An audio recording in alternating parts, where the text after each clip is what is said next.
agronautas! Está começando mais um episódio do Escancaragro, podcast que veio escancarar o conhecimento agro para você, ou a falta dele, né? Estou aqui hoje, Josi Prado e Rinaldo Grassi.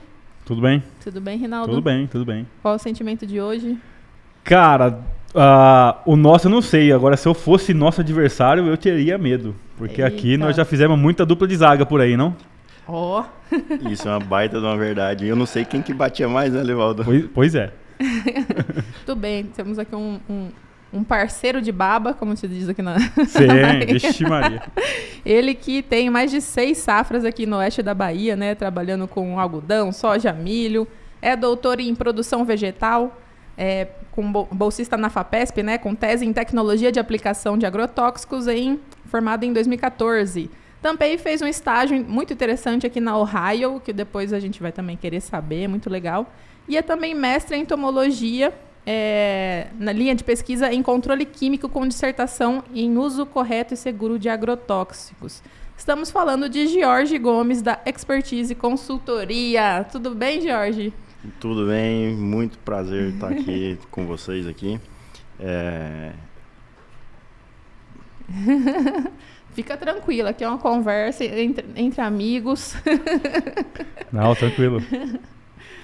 Bom, Jorge, hoje a gente veio conversar aqui com você, né? Que é hoje o seu principal foco, que é trabalhar com tecnologia de aplicação. E é um dos assuntos mais, como se diz, mais badalados.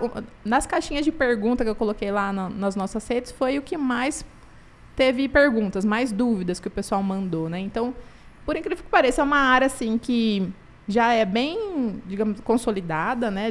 Sim. Mas assim, sempre a gente vai para o campo e vê o quanto que precisa melhorar ainda, o quanto que falta conhecimento, né? E mesmo a gente também, agrônomos formados, né? A gente vai conversar, meu Deus, é um mundo dentro de tecnologia de aplicação. O que te levou para essa área, assim? O que te chamou a atenção, que fez você especializar? Quando eu estava durante a graduação ainda, lá em Ituverava, na Fafram, e eu não tinha muito contato com agronomia, né? Meus pais não são da área agrícola, e meu pai sempre falou, filho, você vai ter que fazer estágio para você começar a entender disso, até para você pegar gosto. Então, desde os primeiros anos, sempre fiz estágio e sempre voltado para manejo de terra de praga, preparando calda e mexendo com máquina. Quando eu formei, durante a graduação, eu não sei se é uma habilidade ou não, mas eu gostava de dar aula particular, fazia as listas de matemática para os outros. Então, veio a vontade de fazer o mestrado e doutorado. E quando eu fui fazer o mestrado, trabalhando com segurança ocupacional, eu trabalhava no mesmo departamento que é de fitossanidade, lá em Jaboticabal, onde eu andava lado a lado com o pessoal da tecnologia de aplicação. E aí foi quando eu migrei do mestrado para o doutorado para trazer essa parte prática que eu já vinha acompanhando, mas ter mais fundamento teórico. E aí foi paixão à primeira vista. Hoje eu vivo disso. Meu dia a dia, minha rotina, meu cotidiano é treinamento, palestra, é aferição de máquina, é estar com o operador. A gente precisa muito estar com o operador. O operador é uma peça fundamental nesse processo. Aprendo muito com eles. E a ideia é ter diferentes experiências e chegar para esse pessoal e poder passar para eles a melhor forma ou melhorar a qualidade o meu foco é sempre melhorar a qualidade da aplicação. E assim, hoje você presta consultoria, imagino também que muito em cima, eu vi que você tem uma vasta experiência tanto trabalhando dentro da fazenda, né, como em empresas. Então, acho que você viveu bastante esses dois lados, né? Deve ter convivido com os problemas em comum de todos os lugares aí. Então, você sentiu no momento de ir para a consultoria, né? Exato. E até meu professor, meu orientador do doutorado, o professor Marcelo, quando eu estava terminando a tese, no dia da defesa, a última pergunta que ele me fez foi: Jorge, agora você é formado, está com título. Você quer seguir carreira acadêmica? E ele já sabia qual era a minha resposta. Eu sempre prezei esse lado do extensionismo, levar essa informação. e, na verdade, traduzir o que a gente aprende no banco da faculdade, que a nomenclatura, a linguagem é mais técnica, e traduzir realmente para o campo, para poder mais pessoas terem acesso e de uma forma mais simplificada, buscar as formas que essas informações cheguem de uma forma mais didática para ter aproveitamento. Então, esse foi o caminho. E aí você seguiu a carreira acadêmica? Quando eu cheguei em Luiz Eduardo, para ser assistente técnico, né? Enfiei o título de doutorado na gaveta, fui armar barraca, fui montar dia de campo, e junto com isso, em paralelo, eu comecei a dar aula na FAF. Ah, tá. Então, até a gente colocou a disciplina de tecnologia de aplicação, ela era eletiva, né? Então a gente começou assim. Mas aí passou 2 anos e meio, e aí outros trabalhos foram aparecendo e muitas oportunidades, né? Luiz Eduardo é uma terra de oportunidade. Eu fui abraçando outras oportunidades e deixei de lado a sala de aula pensando em lecionar. Mas... não deixou de ser um professor. O meu dia a dia é estar com o pessoal, estar treinando e trocando ideia. Nossa, mas como é necessário, né, esse movimento de... Putz, podia ter muito mais pessoas nesse exemplo, né? De depois de terminar o doutorado, partir mesmo para o mercado de trabalho e mesmo... Porque eu vejo muito isso, assim, às vezes tem essa coisa de, eu vou... né, eu sou um doutor, vou começar como assistente e tal. Essa né, coisa que é falso, né? Se você for ver, porque... uma coisa que tem não tem nada a ver com outra, né? E eu acho que se mais pessoas fizessem isso, a gente ia ter, nossa, muito mais extensão. Realmente todo esse conhecimento sem ser aplicado à prática, né? E às vezes até as empresas, elas meio que bloqueiam, às vezes, algum tipo de contratação dessa, né? O cara chega e fala, beleza, minha vaga inicial aqui na empresa é assistente técnico. Aí tá o cara com doutorado aqui. Ele é mais que isso. Sim, até as próprias, exatamente, até as próprias empresas têm que quebrar um pouco esse preconceito, né? Imagina só. Mas eu digo que melhorou bastante, viu? Melhorou, né? Melhorou porque quando eu estava ainda lá na faculdade, a gente brincava assim, que a gente é neto do professor Tomomassa, pensando nas gerações, né? A gente tem como professor Tomomassa, digamos, o líder de tecnologia de aplicação no Brasil. O meu professor seria o pai da tecnologia de aplicação para mim. E agora essa geração minha e outros que estão vindo, tem aumentado muito esses formandos e estão fazendo um bom trabalho também de extensão. Aumentou muito o pessoal no campo, outras consultorias específicas de tecnologia de aplicação. Então, a gente tem conseguido, aos poucos, ir permeando e fazer com que esse assunto seja mais visto, né? Eu acho que eu vou começar, então, aproveitando, né, que a gente vai entrar mesmo para a parte técnica, que é uma pergunta que eu já iria fazer, porque eu acho que é a pergunta que o pessoal mais faz, né? E o Júnior Manganga, é esse o nome? Desculpa. Júnior Mangangá. É o Manuel. Você conhece? Conheço. Então, pronto. Ele mandou aqui que qual que é o melhor bico, né, para cada situação de vento. Eu acho que a pergunta básica que a gente podia começar na questão de bico para cada situação. Deve ser o que você mais ouve ou não? É uma das perguntas que eu mais ouço. E assim, a gente tem, vamos pegar um histórico do pessoal mais tradicional. Tá. Quando a gente entra no mercado, começar a entender tecnologia de aplicação, a gente tem que bico leque herbicida, bico cone fungicida. Então isso aí foi muito, às vezes por não chegar com tanto detalhe as informações, isso aí é o que mais foi difundido. Na verdade, o que eu entendo, pensando em qualidade de aplicação, é qual é o tamanho de gota que eu preciso para fazer tal aplicação. Se eu tenho uma cultura que ela está aberta, então é menos difícil eu ter cobertura, por que trabalhar com uma gota fina, extremamente fina, que é uma gota mais técnica, é uma gota mais suscetível à deriva, à evaporação, o risco é maior.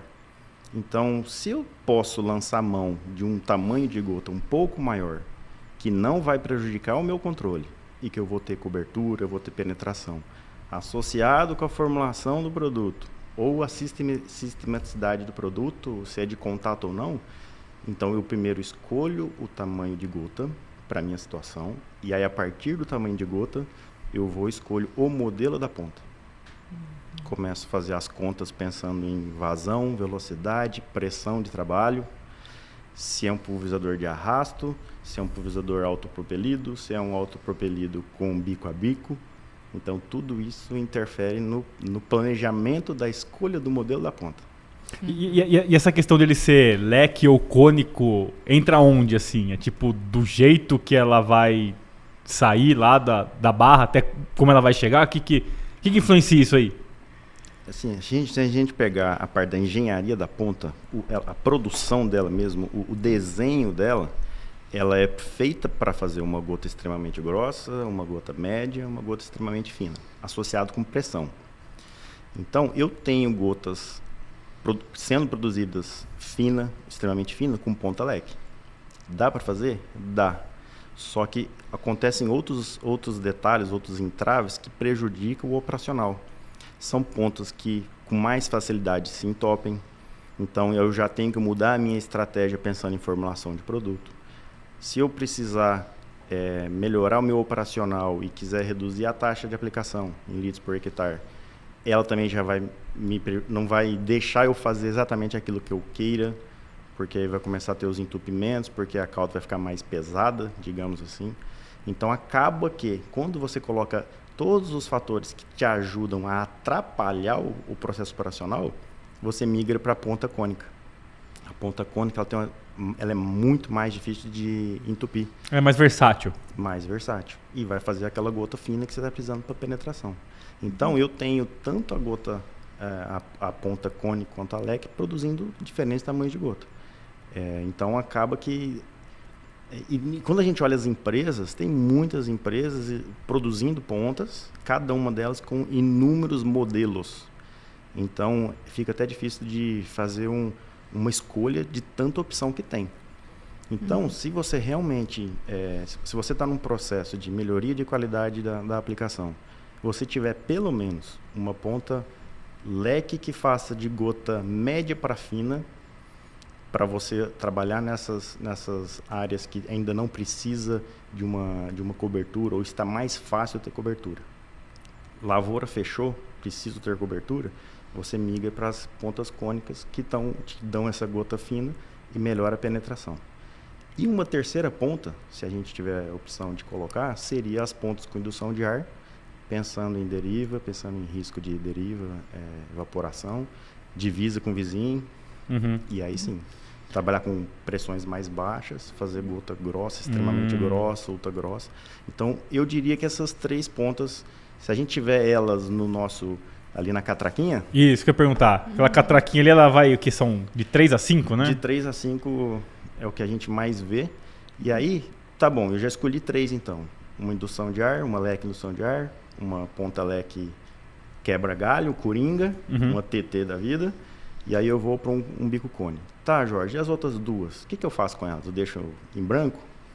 E aí a gente vai para um mapa de pulverização, que é quando a gente desenha a ponta, pensando na cor dela, pensando na vazão, para diferentes situações de relevo, onde eu tenho diferentes velocidades de trabalho. Dá um exemplo. Eu tenho um talhão 1 é difícil, é cheio de morro, cheio de grota, e eu ando só de 9 a 14. Beleza, eu tenho que desenhar um mapa de pontas pensando em vazão.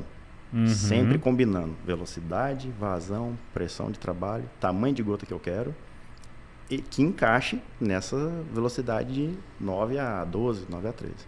Não, eu passei dessa área, estou numa área que ela desenvolve mais. O pulverizador já vai andar de 18 a 22. Eu vou continuar tendo a minha ponta leque, a minha ponta cone, mas aí eu vou mudar a vazão da ponta. Então eu vou ter uma ponta com uma vazão maior, uma cor diferente, mas os modelos meio que a gente não precisa ter uma salada de pontas, de modelos diferentes, senão acaba também ficando até mais complicado, mais complexo para o operador lá também tomar essa decisão, ou o supervisor de aplicação. A ideia é deixar que fique com o máximo de qualidade possível e o menos complexo possível. Então quais são aí os principais parâmetros aí que você citou? O tamanho da gota, a taxa, vai lá. Taxa de aplicação, litros por hectare, velocidade de trabalho, importantíssimo. tamanho de gota, pensando em cobertura, depósito, pensando em penetração, formulação do produto e sistemacidade. E a pressão, né? A pressão, principalmente porque quando a gente vai... Nos meus treinamentos, o que eu costumo explicar para eles quando eu falo dos diferentes modelos de pulverizador? Eu sempre trago assim, ó, a gente teve uma primeira geração que foram os pulverizador de arrasto, onde essas variáveis eram constantes, elas eram travadas. Eu tinha travada a velocidade, a gente regulava lá para 7 km por hora. Junto com isso, a vazão no bico em litros por minuto era travado, a minha pressão de trabalho era travada e a taxa de aplicação em litros por hectare também era travada. Só que as áreas não são planas. Então eu regulava para andar a 7 km por hora, mas eu subia a 5 e descia a 9. Uhum. Na média, o medião, na média, fechava a área. Eu coloquei X litros de calda no tanque, era para fazer 30 hectares, o pulverizador fechou 30 hectares. Beleza. Evoluiu para o autopropelido. O que muda no autopropelido? Conforme eu altero a velocidade, a taxa de aplicação precisa continuar constante, que é o litro por hectare. Então a gente vai ter superdosagem ou subdosagem. Mas para que isso fique constante, tem duas peças que trabalham em parzinho, que é o fluxômetro e o sensor de pressão. Então, aumentou a velocidade, eu preciso jogar mais água. Pressão, aumenta. Então fica nessa regulagem. Uhum. E só que quando aumenta a pressão, eu mudo o tamanho de gota. Então, a segunda geração, que seria os autopropelidos, vieram para resolver a questão da velocidade. A dose por hectare vai ficar bacana, vai ficar ok. Porém, a qualidade é prejudicada, porque altera a pressão, altera tamanho de gota. Eu planejei trabalhar com gota fina, não vai ser gota fina que eu vou trabalhar. Ela vai ficar oscilando. E aí veio a terceira geração, que são os autopropelidos com bico a bico. São as válvulas PWM, que vão ali no lugar dos antigotejos, que ela, por pulso, ela vai fazer essa regulagem em litros por minuto da vazão do bico, da ponta. Com isso, eu consigo lá no computador travar a pressão de trabalho.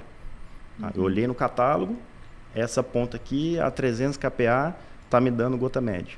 Eu vou lá no controlador eletrônico, digito 300 kPa, o sistema vai ficar pressurizado a 300 kPa, independente se eu estou aumentando ou diminuindo a velocidade.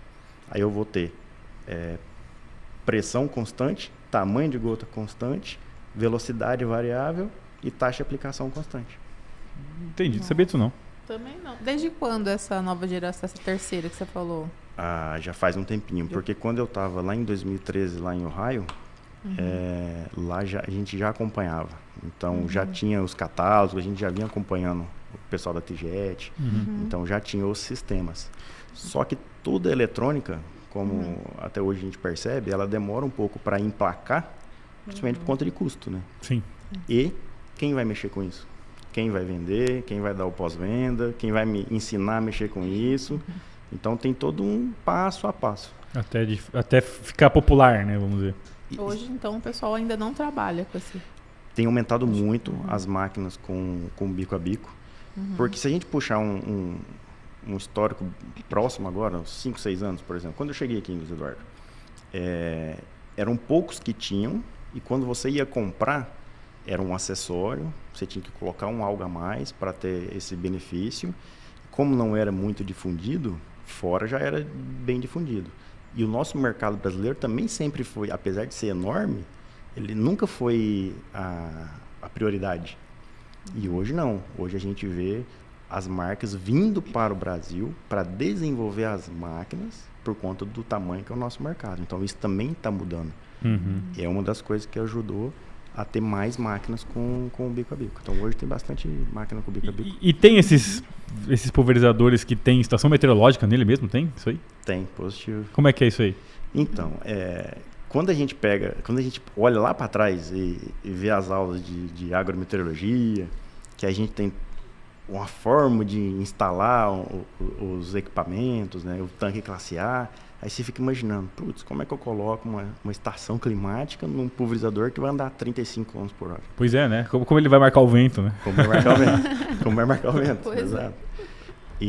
Mas muitos deles também existem a questão da conexão, né? De você receber informações da sua estação, aquela que é estacionária, e cruzar com outras informações que ele pode estar medindo ali na hora, né? Se a gente olhar no nosso carro mesmo, a gente tem lá, a gente consegue ver a temperatura. É verdade. Mas eu nunca vi onde é que está aquele sensor. E também nunca conferi com um termômetro mais... Mas eu acredito nele, né? Eu também acredito, porque quando a gente põe a mão para fora, a gente sabe que tá calor pra caramba aqui, né? Entendi. Deve ser que nem o RTK, né? O RTK que você recebia o sinal e corrigia na estação da fazenda, né? Então, tipo, sei lá, ele deve receber algum beleza. sinal da estação parada e corrigir. Não, sim.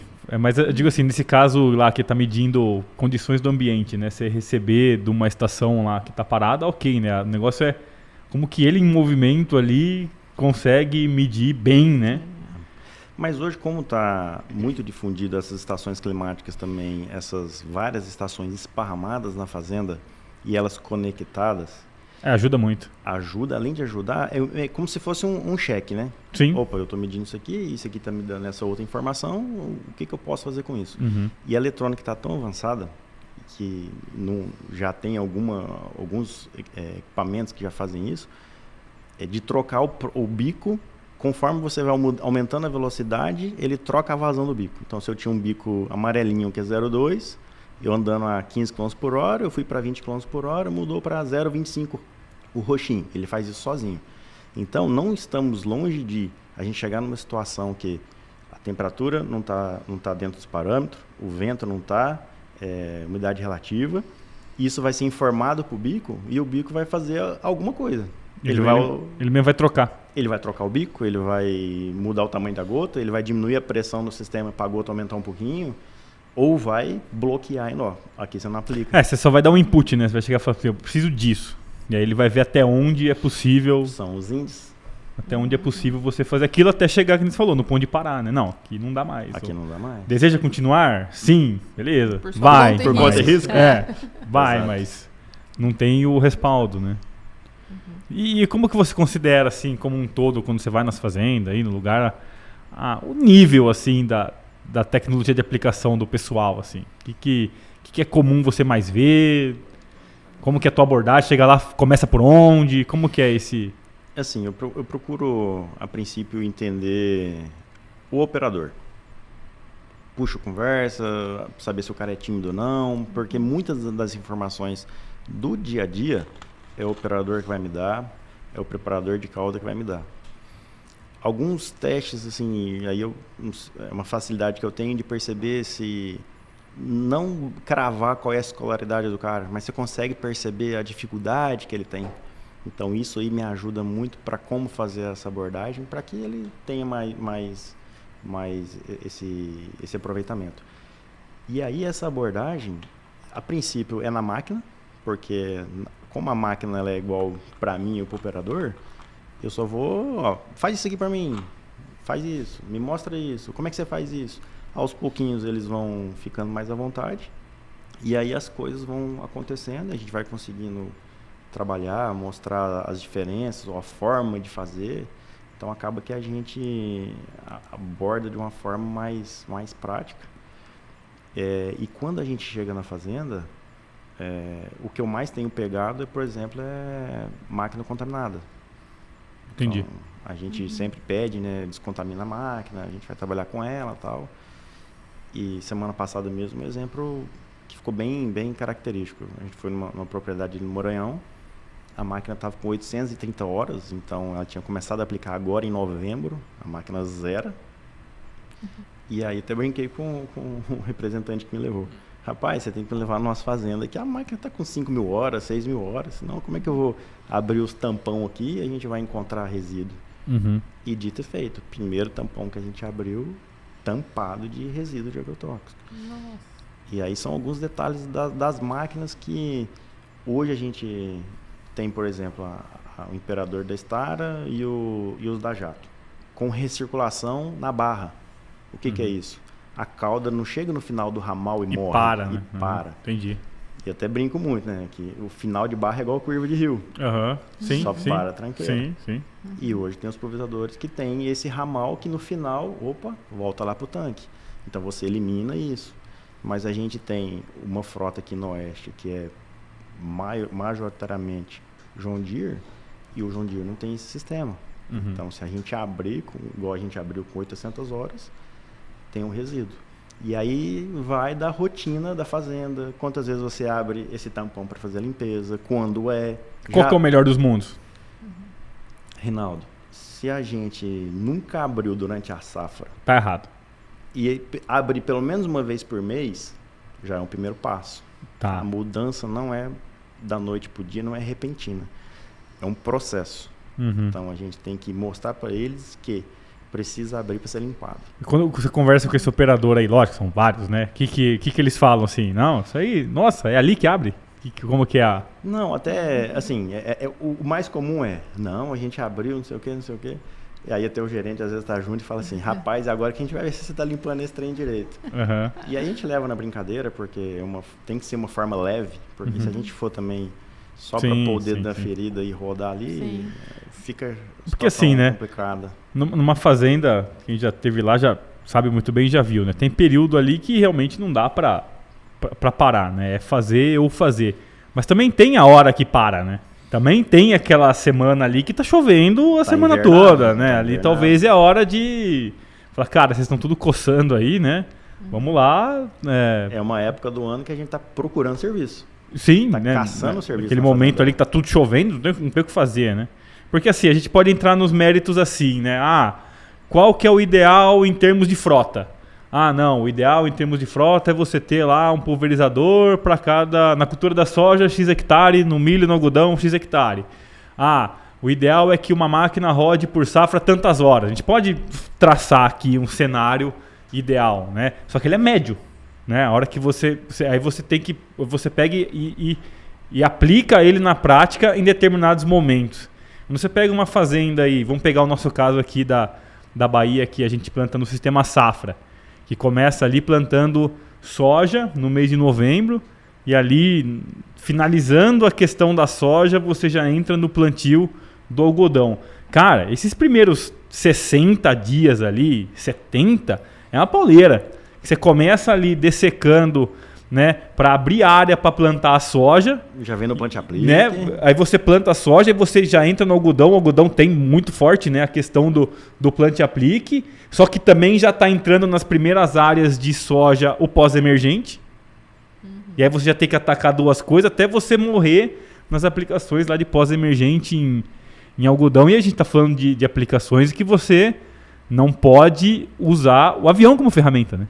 Estamos falando de aplicação de herbicida aqui, não estamos falando de então é um momento, imagina só, parar para realmente fazer uma... Eu entendo que sempre quando você vai lá e olha pela perspectiva do problema, é sempre nossa, mas olha só, você não parou ali para limpar e matou 1.000 hectares. Beleza, estou olhando pela perspectiva do problema. Né? Eu sei que eu matei 1.000 porque eu não parei 10 minutos ali para limpar, vamos dizer assim.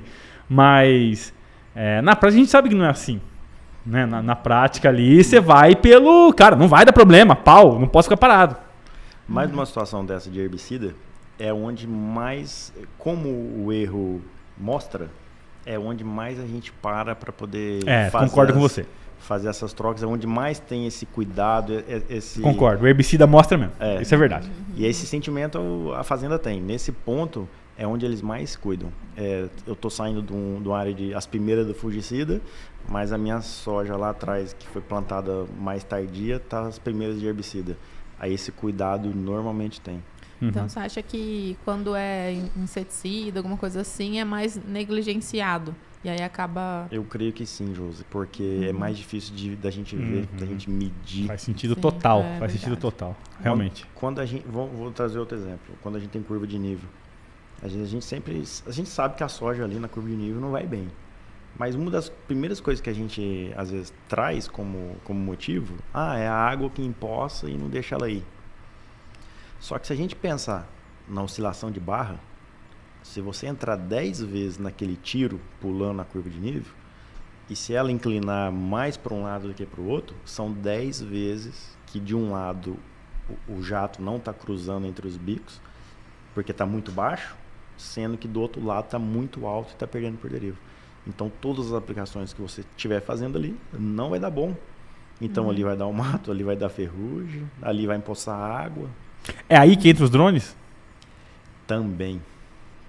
O drone é hoje uma baita de uma ferramenta. A gente vê evoluindo dos modelos, né? Então, digamos assim, pensando nas gerações do drone, até o T30 a gente ainda era limitado em fazer algumas operações por conta de formulação, a gente tinha uma certa dificuldade. E o T40, vou dar exemplo da DJI, porque é o drone, a empresa que mais vende drone no mundo, então tem os porquê disso. O T40 veio para resolver esse problema, então ele precisa hoje estar à prova para realmente, naquelas baterias que a gente tiver de produtos pó, esse drone vai dar conta. Mas numa situação de curva, e aí entra a agricultura de precisão, então a tecnologia de aplicação está muito próxima da agricultura de precisão, eu ter o mapa, tem um cara lá que mexe com QGIS da vida, esse mapa com um espelho, né? Uhum. Na curva de nível desliga o pulverizador e essa curva de nível vai para o drone. E eles se combinarem para fazer. É como se você pegasse a fazenda e fizesse um mapa tipo de zonas de aptidão, né? Perfeito. Ó, aqui é o lugar que o top da aplicação aqui é o avião. Ó, aqui já não é o avião, mas tem uma escala que ainda fica bom com o pulverizador. Cara, aqui é o drone. Exatamente. Aí você vai complementando, né? Você vai meio que fechando ali o... Você já está trabalhando com fazendas que estão utilizando esse modelo ou não? É um modelo que vocês estão prevendo? Não, o ano passado, quando eu comecei a visitar a Chapada ali, a Diamantina, com o pessoal da batata, era necessidade o drone por conta de o solo muito pulverizado, irriga um dia sim e o outro também, e as máquinas atolando muito, e aí atola, tem que entrar trator, e aí entra doença, e a produtividade da batata cai. E aí o drone veio para, nessa situação de chuva, atender. Hoje a gente já evoluiu, e hoje o caminho é ter um pivô tocado 100% com drone para ver quanto que a gente consegue ganhar em produtividade, porque a aplicação de drone, pensando em penetração, cobertura, eu sou um cara que duvido muito das coisas, então eu sou São Tomé, eu tenho que ver para crer. E a primeira vez que eu vi um drone aplicando, eu falei, não, isso aí não vai. E aí a gente, aplicando um produto que mancha a planta, um Cal Super, que fica branquinho, a gente aplicando, tem um negócio interessante aqui. O que a gente precisou fazer, e a gente precisa cada vez mais fazer, é adequar melhor as faixas de trabalho. De um lado eu tenho, às vezes, um pessoal da venda querendo vender que faz 9 metros de faixa, faz 11, faz 12, para ganhar rendimento, para convencer alguém a comprar o drone para prestar serviço, então ganhar dinheiro. Por outro lado, a qualidade. Então, quando a gente vai para a qualidade, a gente precisa ajustar melhor as faixas de trabalho para a gente não queimar uma ferramenta que é muito importante e cada vez vai ficar mais importante. E o que está sendo em termos de autonomia, assim, um drone hoje? O que ele está fazendo por hora, por dia? Vamos dizer 2.2, 2.6 hectare por bateria. Cada bateria dura ali de 7, 8 minutos. E a gente tem 5 ciclos por hora. Então vamos pôr 2.5 vezes 5. Vocês que são bons de cabeça da... Não sei não. 12,5. Uns 12 a 15 hectares por hora. Então... Só que quando a gente olha o quanto custa montar um comboio de drone, o drone, o gerador... Só vira um pouquinho o microfone, por favor. Pensando montar o comboio. É o drone, é o gerador, é o caminhão, é 4x4, não é tal. Quando você faz isso e compara com o pulverizador terrestre, hoje tem pulverizador terrestre custando 2.200.000.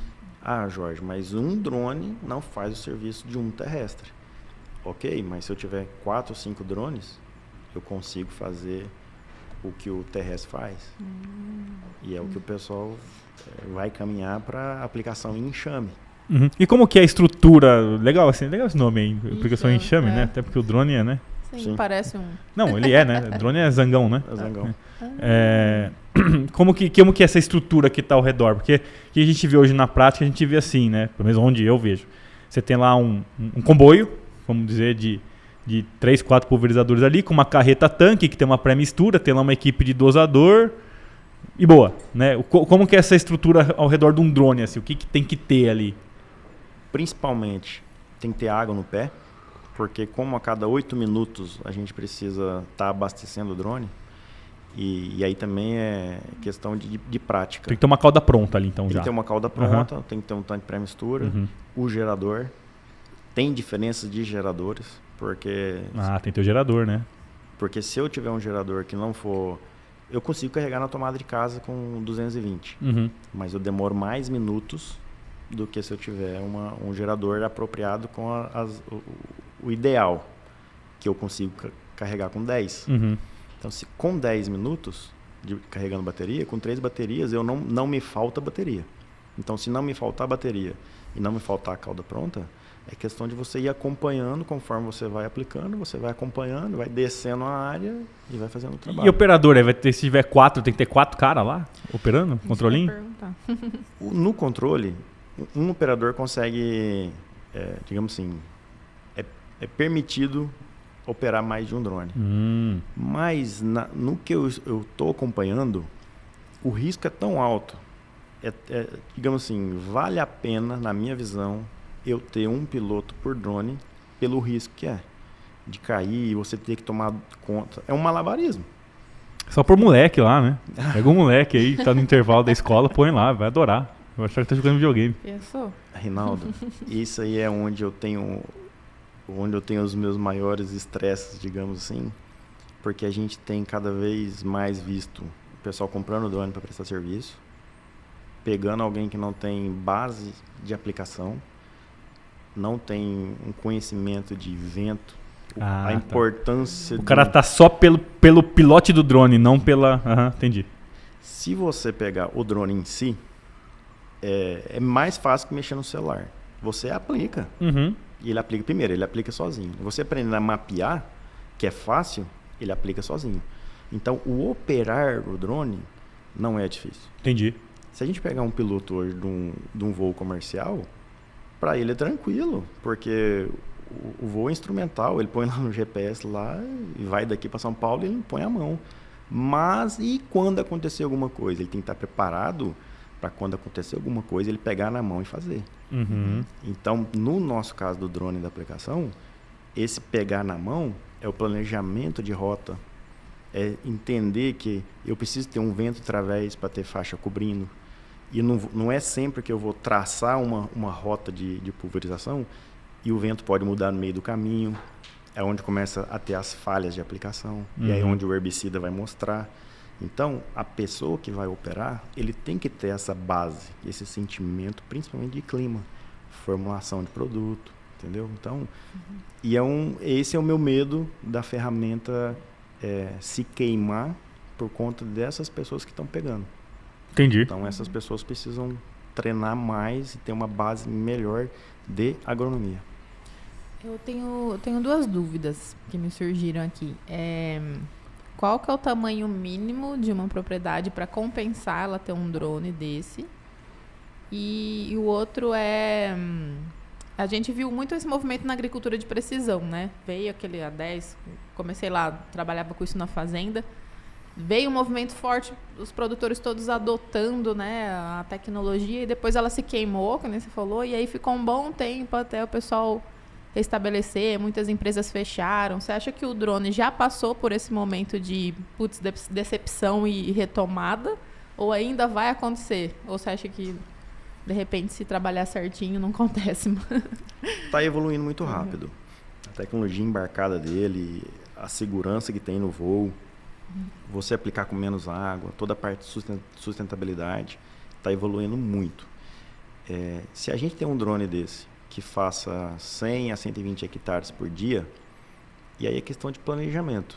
Quanto de plantadeira eu tenho, quantos hectares eu planto por dia? Qual é o meu escalonamento desde a época do plantio?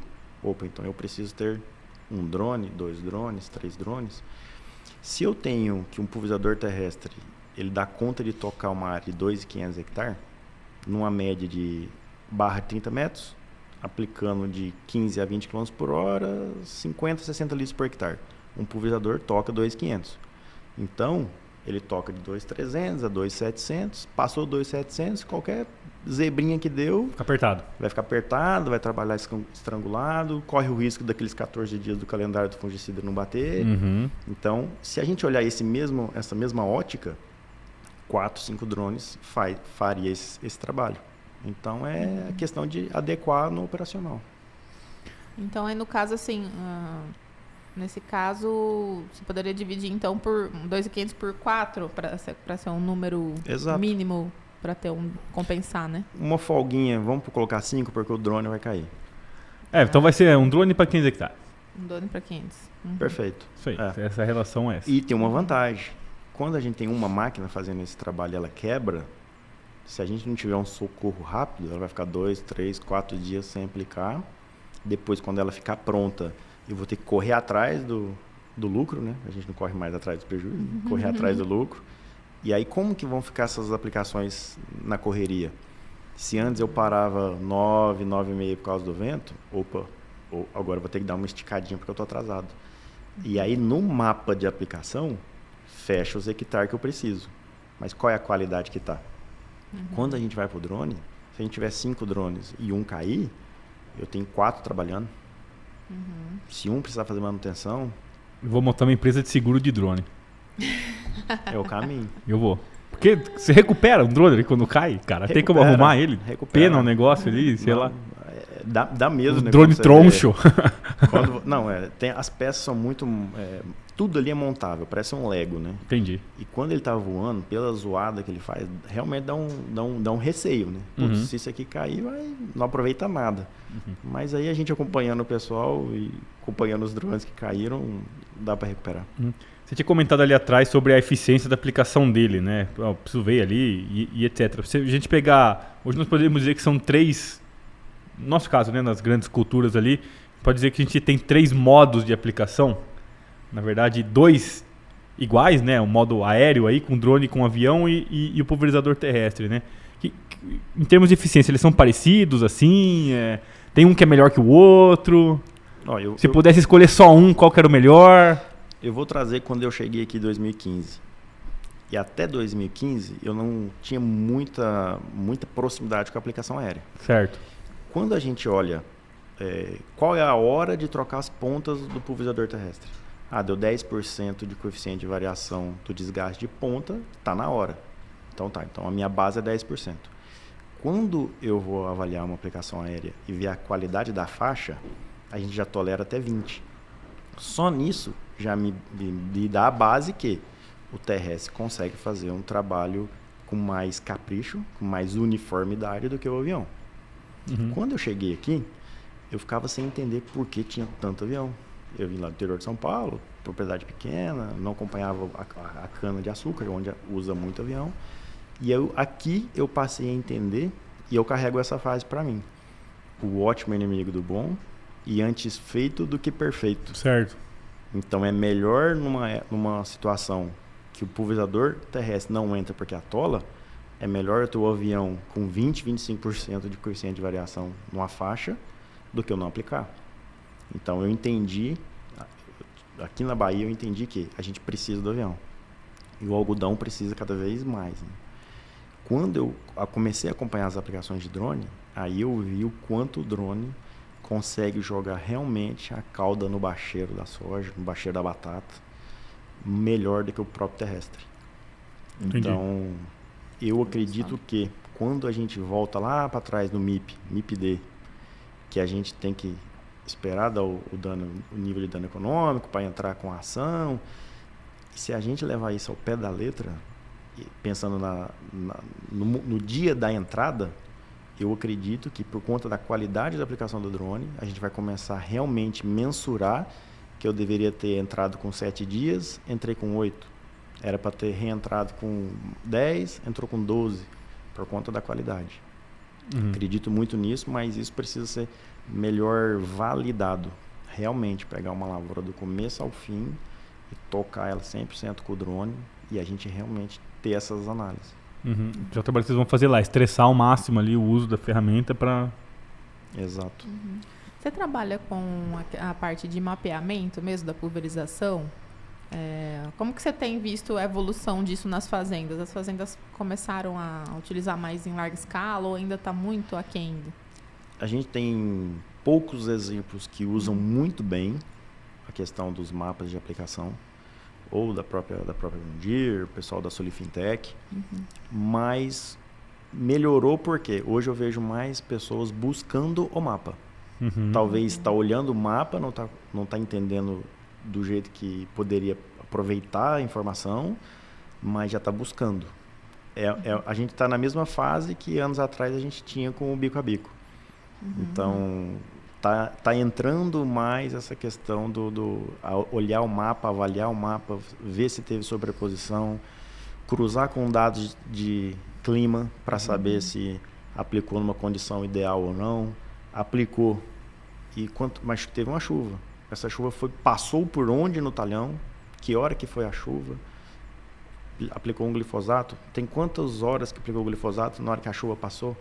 Essa área ela tem que ficar em alerta para eu olhar ela com mais cuidado, para avaliar se precisa reaplicar ou não, choveu 1 hora depois, não, então você já toma uma decisão mais rápida de fazer uma reaplicação.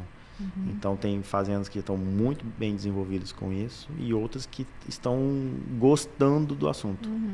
Você diria que pela sua percepção, mais da metade das fazendas que tem essa ferramenta, que às vezes tem fazenda menor que não tem máquina que mapeia, né? A sua percepção é que mais da metade já está utilizando ou menos da metade? Muito menos da metade. Muito menos da metade. Muito menos da metade. Caramba. E aí ele falou, né? O jeito que olha, né? Tipo, às vezes o cara tá olhando só para ver se realmente passou ali, né? Não passou. Mapa cobriu, né, exato, a área, né? E quais outras informações você poderia realmente tirar dali? Ele falou, né? Qual que é... Até analisar por pulverizador, né? Quanto... Às vezes eu não preciso fazer um teste bico a bico, que vai ter aquele tempo lá, é complexo fazer, medir 1 por 1 e etc, né? Mas às vezes, através de um mapa desse, você mesmo pode começar a gerar os indicadores, né? Tipo, beleza, a taxa de aplicação que eu quero trabalhar é essa. Quanto disso está fora? Tem algum pulverizador que tem um coeficiente de variação maior do que outro? Como é que está a sobreposição? Né? Como é que estão essas... justamente isso que ele falou, porque às vezes a gente chega lá e fala assim, e até em plantio é assim, data de plantio. Bem que no plantio é menos importante, mas acontece. A data de plantio ou data da aplicação, dia 20.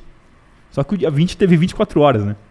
Sim. Então assim, você começa a aplicar, sei lá, 8 horas da noite, ou sei lá, qualquer hora do dia, e a aplicação demora 3, 4 horas naquele talhão, né? Então às vezes quando você está acabando um lado do talhão onde você começou, já deu o intervalo ali que o produto precisa para ser absorvido, etc, e o outro ainda não. Vai precisar de mais 4 horas. Aí você cruza realmente com chuva, né? Eito por eito, né? Como se você chegasse assim, conseguisse extrair o dado da informação da estação meteorológica e falasse assim, qual foi a hora que começou a chover? Começou a chover 6 horas da tarde. Aí você vai no mapa de aplicação, quais eitos foram aplicados até as 10 da manhã? Quais estão fora? Aí você vai lá e consegue puxar a faixa de onde possivelmente você teria que aplicar, né? Mais ou menos um pouco do que a gente conversou no podcast com o Matheus ali, né? Do cientista de dados na fazenda fazendo essas mesclagens das informações que você tem. Você não vai ter uma integração das plataformas, às vezes as plataformas nem têm esse recurso ainda, né? Para te colocar ali, poderia ter, né? Mas você é capaz de puxar. Isso aí, né? Quando a gente puxa um exemplo do NDVI, 2 anos atrás era uma febre do NDVI, você tinha ali no celular aquela mancha ali e tal, então estava todo mundo com mapa de NDVI. Então quando você entra dentro mesmo do NDVI, é um falso NDVI, não é câmera multispectral, é uma imagem satélite, qual a qualidade disso? Mas já plantou a sementinha, né? Opa, estou vendo o mapa de NDVI. Quando a gente vai para os mapas de aplicação, quando a gente vai para a gestão da aplicação, a gente começa a ter os índices que em algumas situações são travas. Então, hoje, a gente não tem até ferramentas sendo desenvolvidas para você travar como que foi feito o preparo de caldo. Qual a ordem. Legal. Foi feito manual, foi feito automatizado. por válvulas elétricas e tal, para começar a amarrar, porque às vezes o mapa está me mostrando, vamos supor, aquele produtor que está começando a mexer com o mapa de aplicação. Opa, aplicou. Mas ele não tem, naquele mapa ele não tem certeza se na cauda dele eram 5 produtos, Perfeito. se 5 Perfeito. estão lá. A informação ela vai só até a página A, né? A página 1 ali, né? Beleza. Ligada. Pulverizou, caiu, cobriu a área, a taxa foi ok, não teve chuva depois. Beleza, ótimo, ok, mas ainda não está te garantindo que o cara esqueceu de colocar um produto lá. Exato. Outra coisa. Ou colocou 2 vezes mais, ou qualquer outra coisa ter acontecido. Colocou uma dose errada. Quando a gente vai para a qualidade de aplicação, você mencionou bem. Deu a taxa de aplicação. Beleza, mas se a gente está com um pulverizador, vamos pensar lá na segunda geração, que se eu altero a velocidade, a pressão altera, muda o tamanho de gota. Não, aí já que essa safra eu não vou fazer aquisição de um bico a bico, então deixa eu travar o parâmetro. Eu quero que você trabalhe de 18 a 16 km por hora, porque eu quero uma gota média para fina. Você deu as costas, sexta-feira à tarde, pulverizando a 22, o seu parâmetro de tamanho de gota vai mudar. E aí você cruza com o vento, eu estou com uma gota agora extremamente fina, fora do planejado.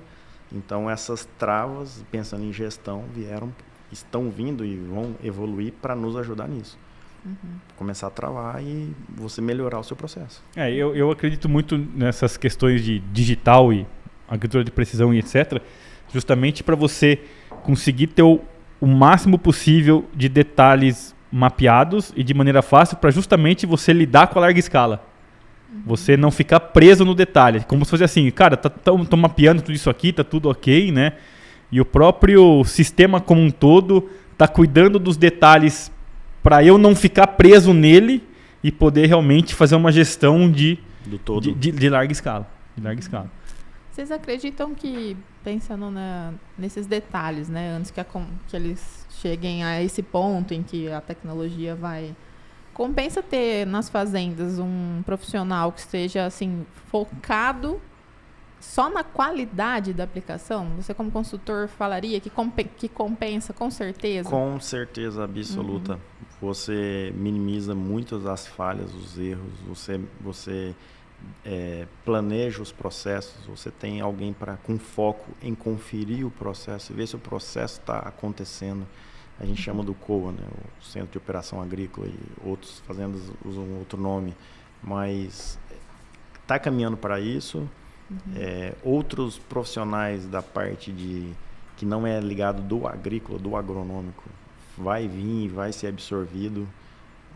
Um cientista de dados, um técnico em computação, esse pessoal vai ser absorvido no agro. Então o caminho não tem volta, né? Acho que essa sua pergunta com essa tua resposta, ela mostra bem toda essa questão que se fala da dinâmica do mercado de trabalho, né? Da redução que você tem de profissionais por um lado. Então, tipo assim, à medida que eu tenho lá um pulverizador de, 200 metros de barra, por exemplo, né? Eu não preciso ter 4 de 50 e eu vou ter um operador em vez de 4. Mas, por outro lado, você vai acabar colocando gente num outro setor da fazenda que vai estar ali numa outra dinâmica ali. Né? Muitos dados que a gente tem hoje, vou dar um exemplo de estação climática. A gente tem, às vezes, eu tenho na minha cabeça que o vento sempre vem desse lado aqui. Mas eu nunca parei para olhar o sentido do vento a partir de uma estação meteorológica. E isso aí está nos mostrando que o que parece uma verdade, na verdade, conforme você muda durante a madrugada, que a gente não está acordado, a rotina do vento é diferente. Isso a gente tem visto muito lá na Chapada e tem nos ajudado muito, porque lá é um clima seco e muitas aplicações a gente faz noturno. Quais culturas que tem mais, né? Lá a gente mexe com batata, mexe com tomate, cebola, alho. Safra passada a gente começou com soja e milho. Essa safra, a ideia é aumentar, explorar melhor as áreas, pensando em soja e milho também.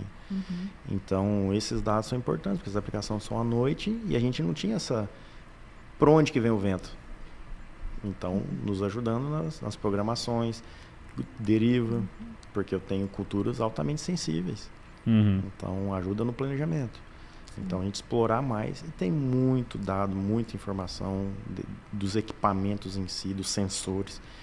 E cada vez que a gente enxerga um sensor que nos dá uma informação, a gente quer um outro sensor para responder e vai indo, vai indo. Verdade, as perguntas nunca acabam. Nunca acabam. Falando, até trazendo uma dúvida aqui que o Adriano Haas mandou lá no nosso LinkedIn, pedindo uma explicação sobre volume de água, né, que não é a salvação. E para você citar um exemplo. Nossa, é polêmico. É polêmico? É polêmico, porque quando a gente pensa o pessoal mais tradicional, a gente precisa de água para dar cobertura. E esse foi um dos motivos de eu ter vindo para Luiz Eduardo, ter escolhido o oeste da Bahia. Quando eu saí de São Paulo, eu rodava ali a região de Assis, ali, Tupã, e um pessoal bem tradicional fazendo dessecações a 150, 200 litros por hectare. E mas eu sei que se fizer 50, 60 dá bom, mas uma dificuldade. Quando eu comecei a entender o que era o oeste da Bahia e o que o pessoal lá atrás teve que fazer para ser o que é hoje, a mente aberta, experimentar, fazer coisa diferente, bater a cabeça, encontrar aquilo que deu certo, replicar de uma forma maior. Esse é o lugar que eu preciso estar. Quando eu comecei a rodar as primeiras fazendas, eu já via o pessoal aplicando 50, 60, 70 litros por hectare ali em 2015. Então a mente já está aberta, porque aqui é muito mais quente, muito mais seco do que São Paulo. E estão aplicando a 70, agora deixa eu ver aonde que eu consigo encaixar. Eu estou fazendo 70 litros por hectare, mas com a ponta cone, fazendo gota fina, pressão alta, aplicando 10 horas, 11, meio-dia. Então tem aonde fazer ajuste. Então eu vim para cá, pensando nesse sentimento. E aí, pensando em volume de cauda, se a gente pegar o Malation, pensando em controle do bico do godoeiro, o melhor controle é 1 litro, 1,5 litro de cauda por hectare. É praticamente o produto puro. Quando a gente vai para o drone, para o helicóptero, são as taxas de aplicações baixas. Quando a gente pega controle de insetos e produtos de choque, quanto mais concentrado tiver, melhor é o controle. E aí, quando eu penso em cobertura, porque muito do pessoal que pensa em alto volume, pensa em melhor cobertura. Se a gente pegar, vamos lembrar lá da física da época do colegial, se a gente pegar uma gota de 300 micra, o volume de água que ela carrega, e eu quebrar essa gota de 300 micra, que é uma gota grossa, em gotas de 100 micra, eu vou ter o mesmo volume de cauda, só que eu vou ter 27 gotas. Então, imagina que eu tenho 27 ingredientes ativos dentro de uma gota de 300. E eu quebrei ela para 100, eu vou ter um ingrediente ativo por gota. A chance do inseto entrar em contato com isso, ou uma ferrugem da soja entrar em contato, é muito maior do que se caísse uma gota. A compensação no alto volume é quando eu trabalho com gotas médias, gotas grossas e preciso de cobertura. Aí eu uso como ferramenta aumentar a água para melhorar a cobertura. Mas não é, digamos assim, a matemática mais boa de ser feita. Então, as taxas de aplicações, cada vez você vai praticando, você vai conhecendo até onde é o seu limite, vai se adaptando, o seu time vai ficando treinado com mais cuidado, com mais capricho. Você vai tecnificando o seu time, então conforme vai passando o tempo, você vai reduzindo de 70 para 60, para 50, para 30, para 20 no terrestre, às vezes um controle específico de bicudo no terrestre. Caramba. E agora a gente poderia ir para a outra polêmica, que é mistura de produtos, né? O que você acha, Reinaldo? É um bom tema? É, né? Adjuvante é bom? Rapaz, é o seguinte, vamos pensar então porque assim, a gente não consegue responder todas as perguntas. É impossível. essas últimas 2 safras mostrou muito para a gente a questão de matéria-prima dos produtos. Ah, sim, verdade. Então, verdade. Que o inerte não é tão inerte assim. produtos que você trabalha 5, 6 anos, nunca deu problema, e esse ano agora deu problema, nas mesmas misturas. Então, a gente não, cada ano que passa, independente da marca comercial, tem que se ter o cuidado, né? Não vou plantar aqui a polêmica, o problema, que tem que ficar fazendo teste de garrafa toda safra, todas as misturas. Mas quando você tem segurança nas suas misturas, para você ter essa segurança, alguma coisa aconteceu. Eu troquei o produto, o mínimo que você tem que fazer realmente é um teste de garrafa, de compatibilidade, para ver o que acontece. Opa, fiz, deu beleza? Segue. Passou a safra, comprei os mesmos produtos, fiz as primeiras aplicações, deu um probleminha, opa, vai lá e checa. Porque são inúmeras empresas, inúmeras formulações, as matérias-primas de diversos lugares. A mesma empresa pega matéria-prima de diferentes fontes, então a gente não consegue medir. Mas se eu fosse dizer uma forma mais simples de se entender, é começar a fazer as misturas pelos produtos mais difíceis. Então, enquanto eu tenho só a água para ser o solvente, então essa água tem esse melhor poder de dissolver quando ela tem menos produto, que ela tem menos viscosidade. Então eu começo o quê? Pelos mais difíceis. Eu vou para o pó, eu vou para o WG, e aí depois eu vou para os mais fáceis, pensando numa sequência. Jorge, se eu seguir essa sequência à risca, eu não vou ter problema? Você pode ter problema. Então você tem que checar realmente lá no dia a dia, com os seus produtos, na sua fazenda, com a sua qualidade de água, esses detalhes. Vamos ser bem didático para quem está chegando agora. Qual que é essa sequência, assim? Eu sei que é uma pergunta comum, né? Mas qual que é nessa sequência que você falou? Qual que é? Vamos supor que eu tenho um tanque de 3 mil litros de capacidade. Certo. Pelo menos que a gente tenha um tanque de pré-mistura de 500, 600 litros de água. Então eu coloco ali a água primeiro. A minha água é dura? Meu pH da água tá tranquilo? Beleza, eu não coloco um adjuvante para fazer essa correção de água. O que é uma água dura e o que é um pH tranquilo? Só para... Eu não sei mesmo. Eu tive uma situação em Limoeiro do Norte, lá no Ceará, onde a água lá parece um sabão, né? Então pH mais de 8. E aí, realmente, lá a gente precisava abaixar o pH para tratar a água primeiro, para depois colocar os produtos. A faixa ideal fica o que ali? Em torno de 5,5 para 6,5? O que é a faixa ideal de água, assim, vamos dizer? Não, de água, digamos que ela precisa acompanhar o produto. Tá. Mas, quando eu tinha lá uma situação de pH alto, básico, quando eu jogava os fungicidas, digamos assim, a reclamação que foi a gente está tendo dificuldade no controle de doenças. Certo. Porque o fungicida precisa estar trabalhando na faixa de 5,5 ali, né? Então só que o tanque de pré-mistura deles era de 200 litros. Então a quantidade do adjuvante para abaixar o pH da água era grande, que eu tratava uma pequena quantidade de água, Entendi. Os 200 litros. Então o pH ia lá para 2. Então, aí nessa água de 2, colocava o fungicida, colocava o inseticida. Então, uma das primeiras coisas que eu recomendei, que eu pedi foi: vocês precisam fazer um tanque de 1.000 litros, igual de avião. Qual a ideia?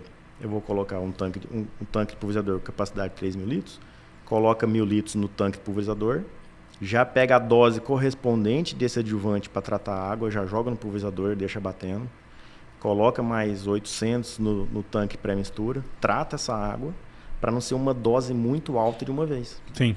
Não ficar concentrado. Então, essa safra melhorou os controles de praga, doença, mosca branca. Então, parece... Para mim, isso aí digamos assim, seria o básico, eu ter um tanque pré-mistura com a capacidade mínima de 500, 600, tratar a água e acompanhar o ideal para inseticida, ideal para fungicida. É uma polêmica exagerada a questão do pH também. O que a gente principalmente não pode ter é incompatibilidade física e química. Certo. Você perguntou dos adjuvantes. Tem os adjuvantes que quando você faz aquele mingau, que não está bem, aconteceu uma incompatibilidade física, você tem aqueles adjuvantes que você coloca e ele vai tornar aquilo mole de novo o suficiente para ser pulverizado. Mas não necessariamente você tem a garantia de controle. Sim, porque o produto está ativo lá, né? Ele pode ter perdido, pode ter ficado uma parte dele neutralizado. Você pelo menos aliviou o sistema e aplicou. Mas você tem que ficar de olho, a um ponto de atenção, para saber se está tendo controle. O certo seria descartar, né? Ou não? Mas o próprio descarte, quando a gente olha no Ministério da Agricultura, o próprio descarte... é a pulverização. É a própria pulverização. Então, acaba que... Tá, então assim, recapitulando. Primeiro é saber da água, né? A parte boa de saber da água é que, em tese, ela é sempre a mesma, né? A água, né? Na sua propriedade, ela vai ser sempre a mesma. Então, se você tem lá, você sabe, minha água ela é dura e eu tenho lá esse procedimento de fazer 1.000 litros para cá e o adjuvante, etc. Isso sempre vai acontecer. Aí depois entra na ordem dos produtos ali. Isso é por categoria de produto no sentido de... Não, é inseticida, fungicida, herbicida, nutrientes ou é por formulação? Por Qual formulação. Que é? Por formulação. Por formulação. Por dificuldade de você dissolver o produto. Entendi. Teoricamente, então, o pó é o mais... Pó molhável, pó, depois o WG, os grânulos dispersivos em água, depois você vai para a suspensão concentrada, concentrada emulsionável. Então, esse é o caminho. E aí vai de particularidades. Tem adjuvantes, óleo mineral ou vegetal é um adjuvante. Depois de tudo isso, você engloba isso junto com óleo. Né? Digamos assim, de um modo mais generalista. Tem situações que você dilui o produto direto no óleo para depois pegar essa mistura e colocar na água. Então, são particularidades que no dia a dia a gente vai aprendendo e vai repassando e a fazenda muitas delas já tem essa prática. Né? E obviamente também não estamos aqui levando em consideração incompatibilidade de produto por molécula mesmo assim. Eu quero dizer assim, não mistura lá graminicida com 2,4-D, por exemplo, né, na mesma cauda, etc. Né? A gente está falando de formulação mesmo aqui, né? Exatamente. Até onde se pode misturar produtos, mas baseado em formulação. É onde a gente vai ter uma chance menor de ter problema na hora do preparo de calda. Uma coisa que eu ia perguntar é isso, né? Porque uma coisa você vai lá, talhou, aí você viu que não tem compatibilidade, né? Aconteceu alguma coisa. Mas existem situações em que você não vê, tipo assim, parece uma mistura normal, mas aconteceu alguma coisa ali que se anularam? Sim, a compatibilidade química. Tipo, mesmo... Claro, tem coisa que a gente sabe, né? Que vai lá, não mistura... Mas tem coisa que, às vezes, a pessoa não sabe e, às vezes, não vê também na mistura. Mas aí pode ser uma situação que, às vezes, nem a multinacional defensiva, nem ela própria saiba. Sim. Porque é uma mistura clássica que eu já costumo fazer e que, essa vez, não deu fito, mas não deu controle. Porque quando dá fito... Te liga o alerta, né? Aí você vai e vai entender o porquê que deu a fito. O problema é quando não dá fito e não dá controle. Então, às vezes, a própria empresa não consegue responder, aí tem que correr atrás, buscar informação, fazer... Tem algum exemplo, assim, que você já viveu, assim, que você lembre de cabeça? Tem direto se o cara fala, tal produto não está funcionando esse ano. Exato. Na conversa, que você fala, tal... Tipo, o Cletodin não está funcionando esse ano. Entendi. Né? Pra não citar nomes, né, isso aí acontece, né? E se você for ver, a própria empresa, quando faz o desenvolvimento ali e está na bula dela, é produto e água, né? A empresa não... Sim, ela não vai abrir a formulação. Não recomenda ali, né? É produto e água e as taxas lá de 100 litros lá. Isso é o que está na bula. 150, né? Na bula. Então, é complexo mesmo. E o que você vê na prática é os caras colocando 6, 8, 10 produtos aí. Sim. Até porque entra no lance lá do feito e do perfeito, né? Exato. Aí se eu tenho lá um pulverizador para 2.500, se eu for dividir isso, eu vou ter que ter um pulverizador para 250. Aí não dá, né? E com alta vazão, se você for respeitar a bula, né? Porque a bula normalmente é 100 litros, 150 litros, que foi feito a bula, né? E fica um negócio complexo, porque, assim... Na prática isso não acontece, por outro lado, essa é a informação oficial que abre brecha, por exemplo, para uma fiscalização te pegar. Mas essa recomendação oficial ela só é feita assim porque o próprio sistema te dificulta o estudo e registro do produto. Então até tá rolando aí, Queria, vocês podem falar aqui desse lance aí que estão falando de proibir aí a aplicação aérea, né? Tá tendo um negócio desse aí, diz que não foi no Ceará, que já deu certo e estão querendo proibir a aplicação aérea em todo lugar. Tá sabendo de alguma coisa? Sim. Nessa visita que eu fiz lá no Ceará, lá em Limoeiro do Norte, eles tentaram até fazer a aplicação com drone, mas estavam com medo de fazer aquisição e tal, por conta disso. Desde 2019 é proibido. E aí esse ano tentaram reverter para poder liberar a aplicação aérea, pelo menos de drone. Perdeu, né? O pessoal da FAEB entrou com o processo lá tal, e não andou para frente. E isso também por conta agora da nova situação política que a gente vive. Outros estados estão querendo fazer, estão levantando esse viés de novo. E aqui na Bahia também. Aqui na Bahia não é diferente. Então, o pessoal lá na Câmara, lá em Salvador, já estão se mexendo para tentar votar algo parecido.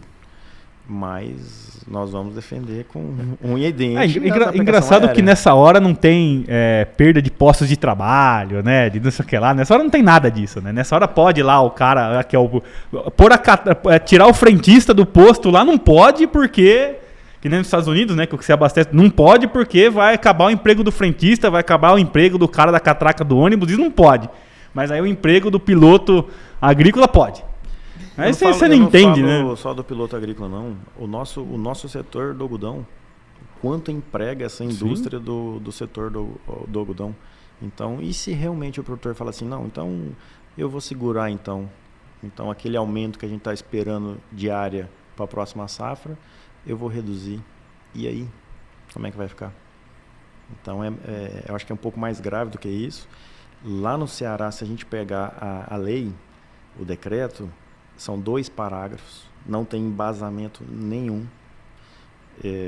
Aqui na Bahia eu tive com a lei, li, entendi, eles escreveram pelo menos um pouco mais, mas sem uma fundamentação teórica, ao meu ver, que validasse qualquer tipo de pedido. A aplicação aérea, independente se é drone, se é avião, se é helicóptero, você seguindo o correto de como ser feito, ela é uma aplicação segura. Então, os pilotos estão preparados para fazer as aplicações nos lugares que podem. Sim. A gente está numa situação de Bahia que é muito mais confortável se a gente fizer um paralelo com o estado de São Paulo, porque no estado de São Paulo você tem um talhão de 100 hectares de soja, que pertinho tem uma cidade, tem uma vila, tem um rio. Porque tem um raio, escola, né? Tem um perímetro ali que você não pode, né? Exato, são 500 metros. Se eu me recordar no Ministério da Agricultura, a gente olhar na norma lá no decreto, tem. Mas aqui a nossa divisa aqui é um talhão.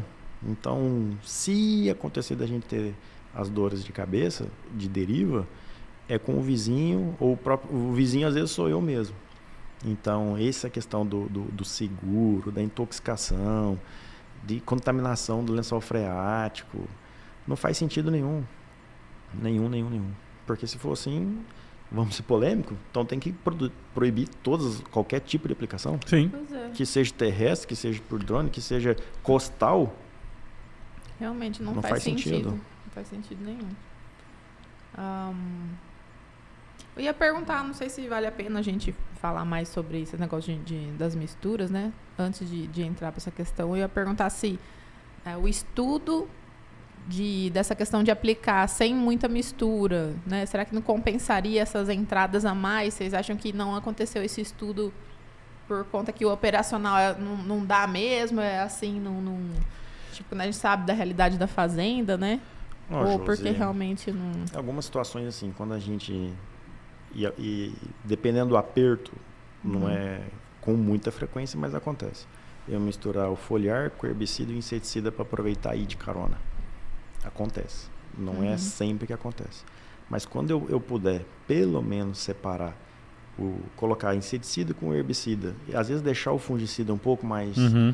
Porque, querendo ou não, 60% mais ou menos do nosso custo de soja, pensando em defensivo, é fungicida. Então, eu tenho que cuidar um pouco melhor dele. E não colocar tudo de carona no calendário do fungicida. Então, a gente consegue... Eu acredito que sim, a gente consegue ter melhoras no controle.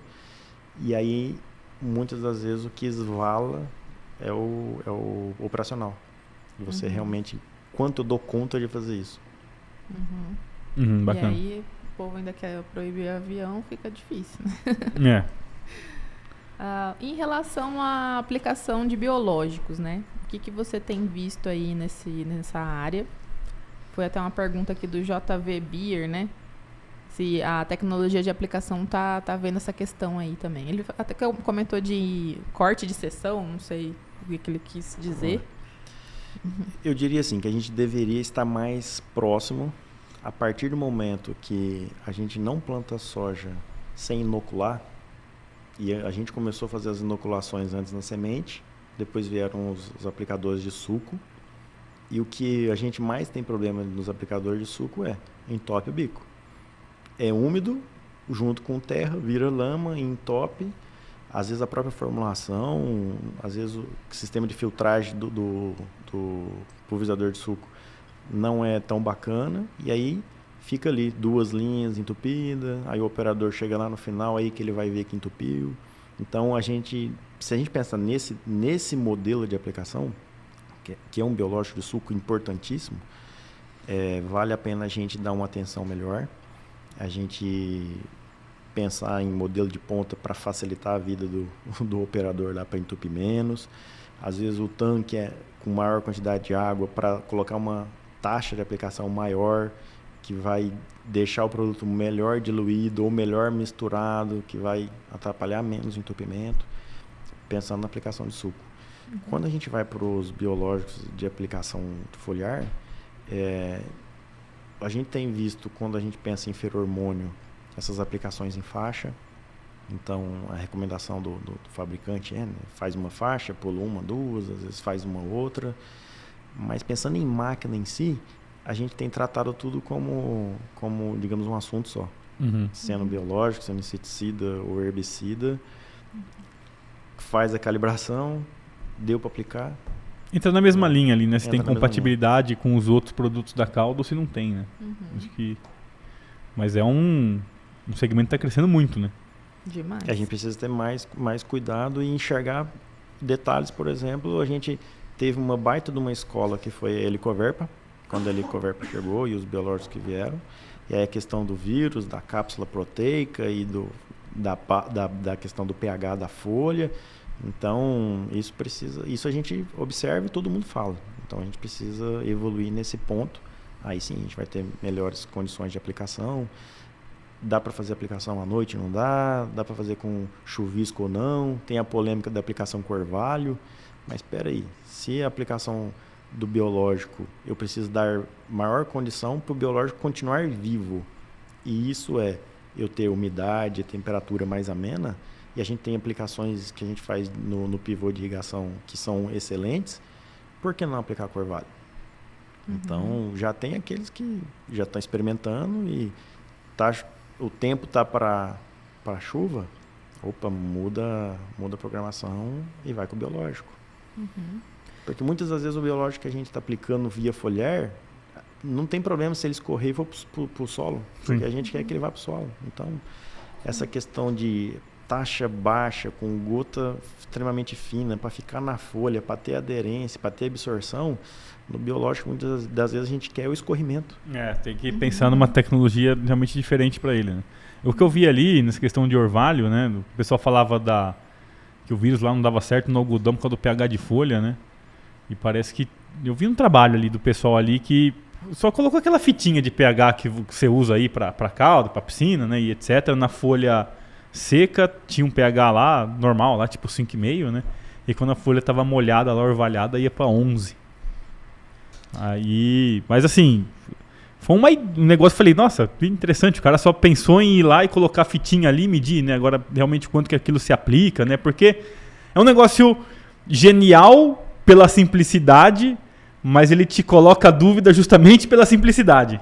Será que ir lá e colocar uma fitinha ali em cima realmente é o suficiente para embasar? Para embasar. Se dá certo ou não dá, exatamente. Se é bom, se não é. Exatamente. Mas eu vi isso aí, foi bem interessante no dia ali.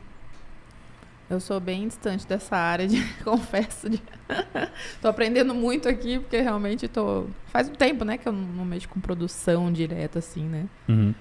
Eu ia perguntar, aqueles widget lá, aquelas aplicações lá, localizadas lá. Eu até vi esses dias uma aí que é laser.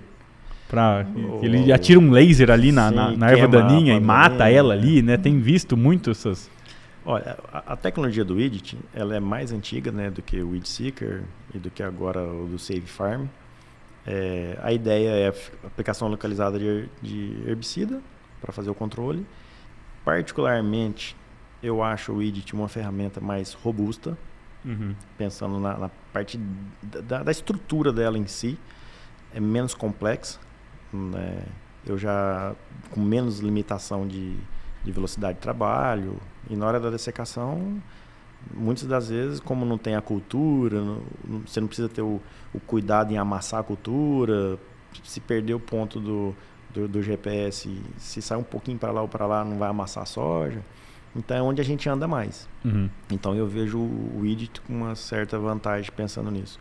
Depois, logo próximo, o Weed Seeker, né? Que aí já é uma ferramenta que vai medir a questão de tonalidade de verde. Então, às vezes, você tem na própria soja uma mancha ou outra, então, e um pouco de limitação pensando em velocidade. A diferença do widget para esse Weed Seeker é que um você faz sem cultura e outro você faz com cultura instalada, é isso? Não, o widget ele já está avançando também para entender e enxergar o que é linha de cultivo, o que é entrelinha, para poder fazer E aí é o avanço da inteligência artificial. Sim. Eu não entendi. Isso é um sensor que está dentro no pulverizador? Isso. Ou é aquele... Porque tem uma máquina que eu vi esses tempos atrás, assim, que ela era autônoma e, tipo, com micro aplicação. Que usava ela só não né? Só não é autônoma. No caso, a gente tá falando, é um pulverizador comum ali, né? Mas ela tem lá, ela vai... isso aqui é mato, aplica aqui não aplica, ela ia ligando os bicos ali. No caso do widget, ele enxerga o que é clorofila. Então, o sensor vai montado na barra, ele enxerga o que é clorofila, liga e desliga. Essa é a chave dele. Essa é a chave. Clorofila. Então, aí não faz tanta distinção de planta daninha. Mas está evoluindo com a inteligência artificial para poder enxergar se é uma folha fina, se é uma folha redonda. Isso aqui eu tenho uma linha contínua, então eu entendo que é cultura. Então o que tiver fora dela é mato, então eu vou poder ligar e desligar. Quando você vai para o Weed Seeker, já é tonalidade de verde. E o laser você não viu ainda? Só por YouTube vídeo, mesmo, né? Vídeo, mas aqui mesmo, próximo a gente vê acompanhando. Doideira, né? E essas máquinas aí, que eu acho que eu vi isso daí há uns 7 anos atrás. Acho que é lá na Holanda que o pessoal estava usando, né? Em pequenos cultivos. Era autônoma, funcionava com luz solar e você chegou a ver alguma coisa nesse sentido? Que aí ainda tinha sensor para aplicar local ali, né? Não, Josi, não. Apesar que esse widget, ele veio lá da Holanda também. Então... Não vou falar o nome da universidade não, porque é um nome vargem. Não, esses nomes polaco e holandês não dá para falar não. Mas a tecnologia vem de lá. Então, provavelmente é da mesma universidade. É um centro, é um polo tecnológico focado em tecnologia de aplicação. Provavelmente veio de lá. Porque o widget veio de um aplicador para controle de planta daninha nas calçadas. Que doideira. Como se fosse um carrinho de golfe, ia andando, ligava e ia controlando. Olha só. Tipo, a chave dele é 0 e 1, né? 1 é clorofila, aplica. 0 não tem clorofila, não aplica, né? É simples mesmo de você desenvolver isso aí, né? Caramba. E falando em exterior, como é que foi esse seu estágio lá? O que tem de diferente? Nossa, foi tanto uma diferença de vida, né? Uma experiência de vida, assim... Você se sentir num filme de Hollywood realmente, né?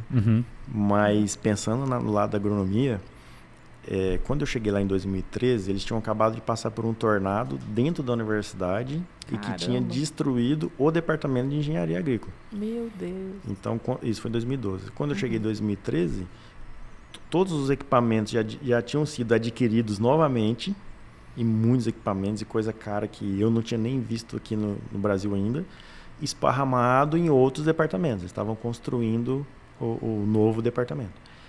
E foi naquela época que o Lula falou que a crise nossa era só uma marolinha. Então o mundo estava em crise, os Estados Unidos estavam numa crise medonha Só que o recurso que eles têm para fazer pesquisa é infinitamente maior do que a gente tem. Em momentos de crise, situações simples.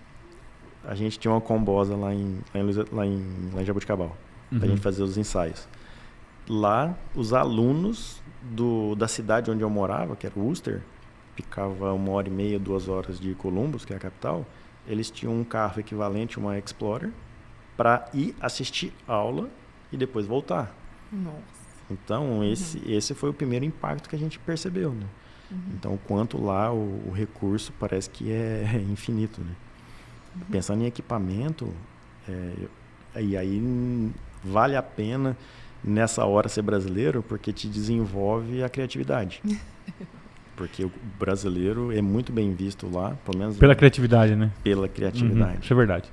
O chinês, porque trabalha sem parar e se precisar trabalhar 14, 18, 20 horas, o cara trabalha, porque eu vivi isso dentro do departamento, e o meu orientador falava, não, ele faz isso, porque se ele não entregar o que precisa, tem outro chinês lá doido para a vaga dele. Então ele tem que fazer isso. Então eles trabalham demais. E o brasileiro por conta da criatividade. Olha só. Você ficou quanto tempo lá? 6 meses, um ano? Eu fiquei 10 meses lá. Quase um ano.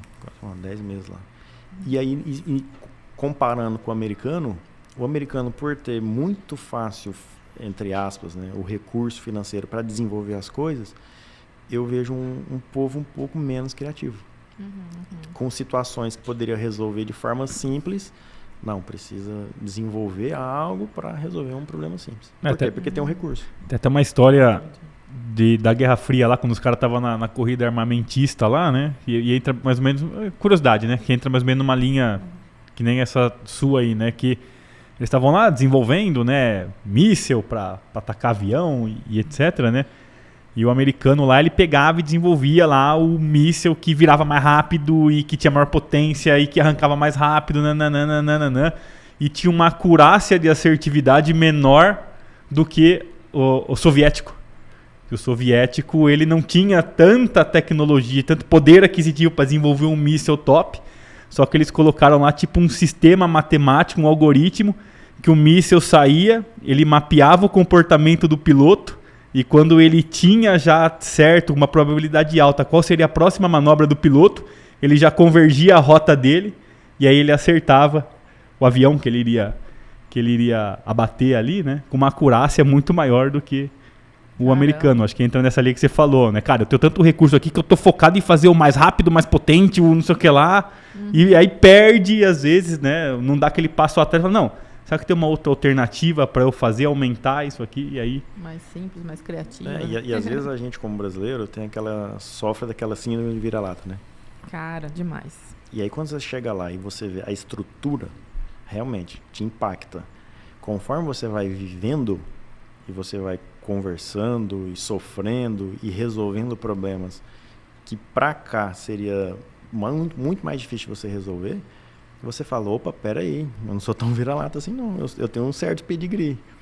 E aí fica bem nítido, porque um dos trabalhos que a gente desenvolveu, pensando em cobertura, lá usavam hoje a gente usa aqui também, né, um produto fluorescente, um corante fluorescente, e a análise é cara, a extração é cara, o solvente é caro, mas te dá um número.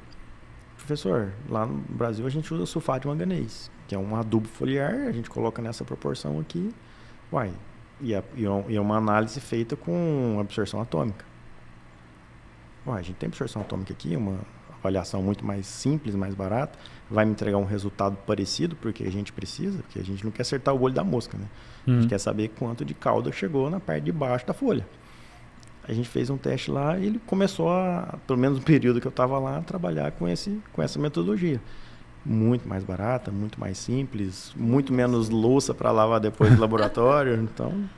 Olha, tá vendo? Você não é o primeiro que fala isso, com certeza não será o último, essa questão de que se a gente tem realmente essa síndrome que chegava lá fora e se surpreendeu o quanto que, né, a gente tem inteligência aqui. Nossa, né, já foram uns 2 ou 3 que passaram aqui, que tiveram essa experiência fora, que relataram a mesma forma, né, utilizaram até o mesmo termo de síndrome do vira-lata. Outro exemplo muito característico. Lá em Jaboticabal, a gente tem o LAPAR, que é o Laboratório de Análise de Partícula de Saneantes. O que é? SBP, desodorante. Dentro da Anvisa, esses produtos precisam passar, o Laboratório de Jaboticabal é um dos credenciados na Anvisa, para aprovar o atuador, que é aquela pontinha que seria o bico do aerossol. E nesse laboratório lá em Jaboticabal, a gente tem um laser que mede tamanho de partícula, então a gente mede tamanho de gota. E a gente faz cada leitura em milésimos de segundos. Até nisso, a gente era melhor do que os Estados Unidos, porque lá eu tinha um laser muito mais avançado, que tirava fotografia. Só que, se a qualidade de aplicação tivesse muito carregada de gota, a leitura não ficava boa, era uma leitura demorada, e a gente tem ainda um laser lá de 89, se eu não me engano. O professor Marcelo estiver assistindo, depois ele me corrige. Um laser de 89, que nos atende, nos mede gota e rápido. Então a gente consegue ter muito mais produtividade. Olha só. Legal. Tá vendo? Bom, estamos caminhando para o final do episódio. Eu acho que a gente passou pelas diversas áreas, né, da tecnologia da bastante aplicação. coisa. Você acha que ficou alguma coisa mais assim para trás das grandes dúvidas? Acredito que não, né? Não, Tem alguma acho que... dúvida que o pessoal sempre fala e que a gente não mencionou aqui? Você diria? Não, eu acho que a gente abordou bem, abordou aplicação aérea, aplicação terrestre, formulação, tecnologias novas que estão vindo, aplicação localizada. Drone, né? Drone. Eu acredito que a gente conseguiu atender bem o assunto. Vocês aí que estão assistindo, falem também, né? Se ficou alguma coisa para trás, a gente tem aí o contato do Jorge, pode passar para ele, não tem problema nenhum.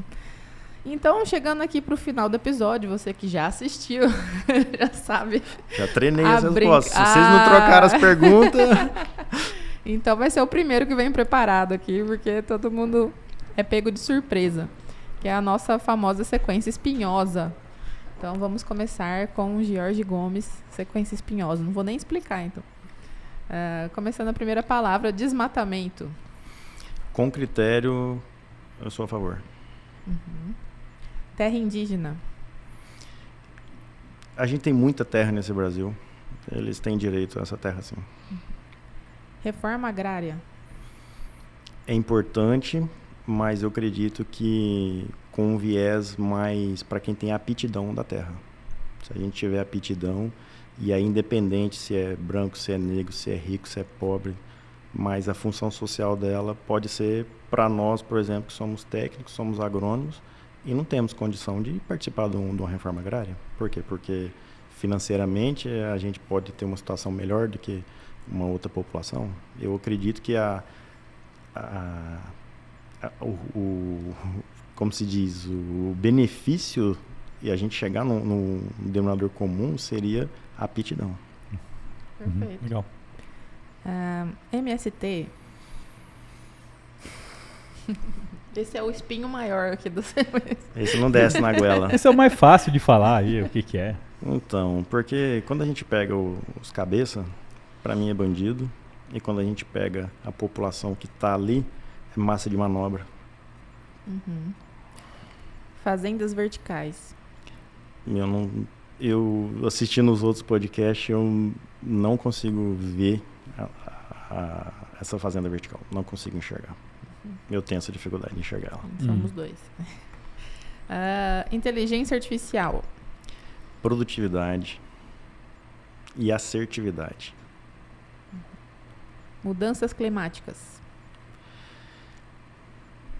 Eu acredito que o mundo é cíclico, né? Então, de tempos em tempos as coisas vão acontecer, e eu acredito que inventam muita coisa aí para poder vender outras coisas. Pressão internacional. Poderíamos ser mais fortes para enfrentar essas pressões. A gente é muito bonzinho. Pesquisa brasileira. Carece de recurso, criativa. E se a gente pensar aqui em 2 anos atrás, pensando no Nobel da Paz, né, a gente teve o Alisson Paulinelli, que nesse mês agora a gente perdeu ele, e o que ele fez para a agricultura tropical. Então, pesquisa. É verdade. E a gente tinha a pretensão, né? De um dia ser bom o suficiente para trazer ele, infelizmente. Mas fica o legado, né? Políticas para o agro. Energia elétrica. Se a gente tiver em qualidade e quantidade, deixa que o produtor e o nosso ambiente agrícola resolve. Agro do Brasil em relação ao mundo. É potência, não tem pra onde correr. É a potência da potência. Muito bom. Muito obrigada, Jorge, pela disponibilidade. E deixa aí também seus contatos, né? Como que o pessoal pode te encontrar, se é rede social, seu telefone, o que você hoje presta, né, em termos de... A gente já, claro, viu aqui um pouquinho, mas se você quiser falar mais alguma coisa. Sim, eu que agradeço a oportunidade de ter vindo aqui, de conversar sobre tecnologia de aplicação, que eu sou apaixonado, vivo disso e é o amor da minha vida. Aline, um beijo. É meu outro amor, é um amor maior, mas a tecnologia de aplicação anda junto. E o pessoal me acha no Instagram. No Instagram, Jorge_Gomes. Ali o pessoal vai acompanhar uns videozinhos dos treinamentos, das formas que a gente trabalha. No Instagram acho que é a melhor ferramenta pra gente se encontrar. Palavras finais? Não. Não. Uma pessoa direta. Muito bem, pessoal. Esse foi o episódio, então, com o Jorge Gomes. Muito obrigada, Jorge. E você já sabe, deixa aí seu comentário se você gostou, se não gostou, se faltou alguma coisa, se foi completo. Manda lá o e-mail também, se você tiver vergonha, for acanhado de deixar o comentário. Manda lá contato@agroinsight.com.br. Siga a gente nas redes sociais. A gente tem uma rede própria para o Escancaragro, que é @escancaragro nas principais redes aí, LinkedIn, Facebook, Instagram, Threads. Falei certo? Falou. E é isso aí, galera. Muito obrigada e até o próximo episódio. Tchau.